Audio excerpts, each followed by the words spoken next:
Every time a new ban list drops, I'm being pulled in two different directions.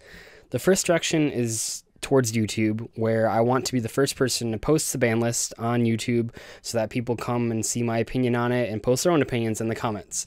That's what I did in last March, but the other direction that I'm being pulled and the way that I went this time was that I write articles for a website, and every time a ban list drops, my editor contacts me and says, "Do you want to write about this right now? We want to be the first people up with the ban list article."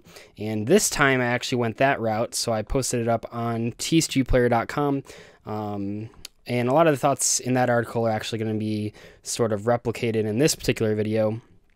And I don't think there's necessarily a right or wrong choice for that, because this way you guys actually get my opinion after I've thought about the ban list a little bit, where the last time it was just sort of like my initial reactions after seeing the cards for the very first time. And yeah, so you kind of get a more polished view of what's going on. But out of nowhere, completely out of nowhere, no one ever could have predicted it, Konami dropped a ban list, and it goes into effect 3 weeks from now, which is good and bad. So the good news is that by doing that, people have time to prepare for their national championships and their WCQs without playing in a dead format. The bad news is that if you don't have your invite yet, the next couple of weeks you're going to be struggling to get your invite in the current format, and then whatever deck you got your invite with is probably going to be irrelevant for the next format. But by giving us 3 weeks, which is, I believe, I mean, correct me if I'm wrong here, but I believe that is the most time we've ever had to prepare for a ban list. Usually it's 1 or 2 weeks at most.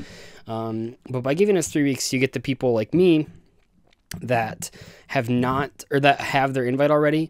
I don't have to worry about Luna Light combo shit ever. Fuck Luna Light combos.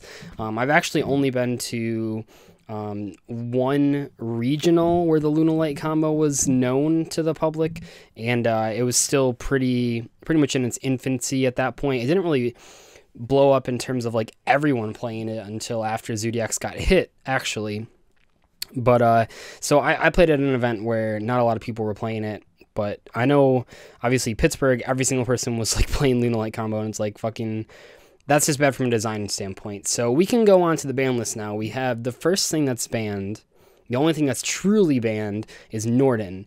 And this is a big fuck you to the Luna Light combo. Thank God, because, I mean, we can just talk about it on a design standpoint. That combo is just not how Yu-Gi-Oh! Is meant to be played, in that if you do a Luna Light combo completely unobstructed and unopposed by hand traps or anything, it takes about 5 minutes to do. There's so much shuffling and drawing, and you have to go through all the steps, and that's just counting 1 or 2 fusion substitutes. Some people are even playing 3 fusion substitutes, and it's like, suppose both players do that all 3 games in a match. I know a lot of people side it out, but suppose both players do it all 3 games. You now have only 25 minutes of that 40-minute match that aren't spent summoning Zodiacs and looping Fusion Substitute and Norden.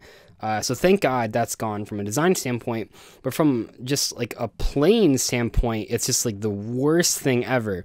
You either have a hand trap and you can deal with it, and a lot of times you needed a specific hand trap, because so often one Ghost Ogre isn't going to actually help in the long run, and Ghost Dash doesn't. I mean, it does help. Drone Lockbird is like the only thing that really fucks it over, but a lot of the good players are playing around that anyway. Maxi is obviously the best counter, but it's limited, and it's just like, Norden wasn't an inherently balanced card to begin with, but the Luna Light combo is what took it next level. Because when you look at Instant Fusion, it's a hard once per turn effect. So just using Instant Fusion to summon Norden to make a rank 4 or make a synchro isn't inherently broken. But when you can use Norden multiple times in a turn, well, things get out of hand really fast. And when Norden first came out, the only time we really saw that happening was with like Soul Charge bringing it back. We saw some people playing Call the Haunted as well.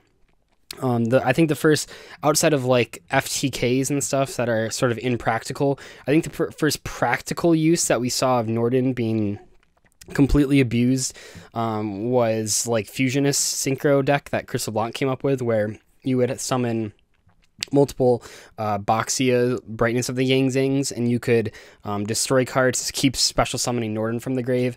That was a pretty degenerate use of it, and a lot of people played that deck. So I think that was like the first big time we saw Norden actually abused in the TCG.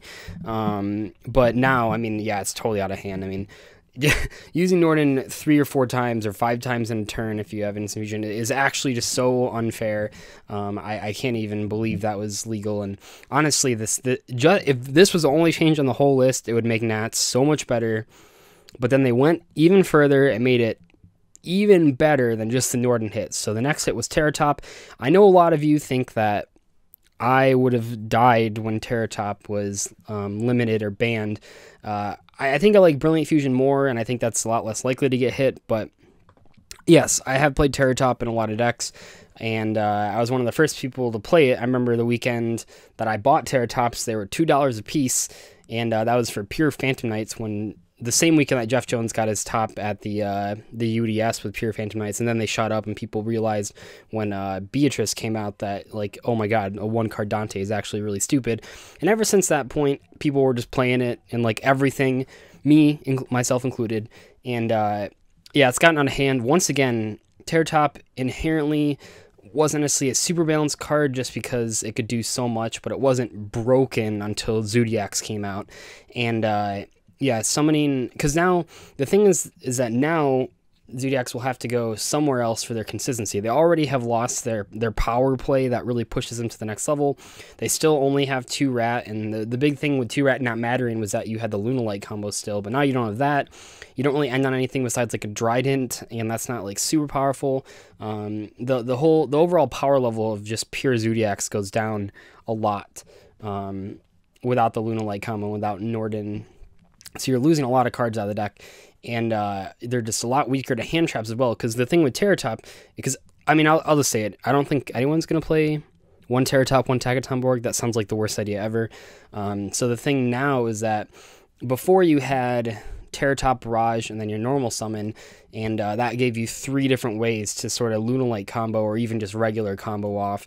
And now without the Terratop, we have just the Barrage and then the normal summon. And yeah, there's some like gimmicky ways you can get around that, but generally speaking, you only have those 2 ways, and your end result is a lot less powerful. So are people gonna go to other things? I think the Predaplants and the Baboon card are the most likely sources that people are going to go. The problem with the Baboon one being that it's not super effective unless you already have like a diagram. It's not really the best normal summon ever. And the problem with the Predaplants is that they're super weak to like every single hand trap in the game, and there's not anything really good to search out anymore. I mean, it's pretty good searching out. I guess you'd still play Instant Fusion with just like a level 4 monster in the Fusion deck that's not Norden, because that means that off of the 1 Predaplant you can still summon an Invoker and then summon a bunch of guys, and then seeing you have like an extra Rat on the field, you can Instant Fusion for a guy from the extra and then overlay for rank 4. But that's not like super overpowered. It's definitely a lot more balanced than the Lunalight combo. I mean, drawing 5 or 7 cards is really stupid. So I don't know where people are going to go for the rank 3 options, but I feel like the Baboon and the Terratop are going to be the Baboon and the Predaplants are going to be the way to go now that Terratop is sort of irrelevant. I still think some decks will play Terratop, depending on what else you were using it for, but yeah, probably not Zodiacs. And then the other one is That Grass Looks Greener.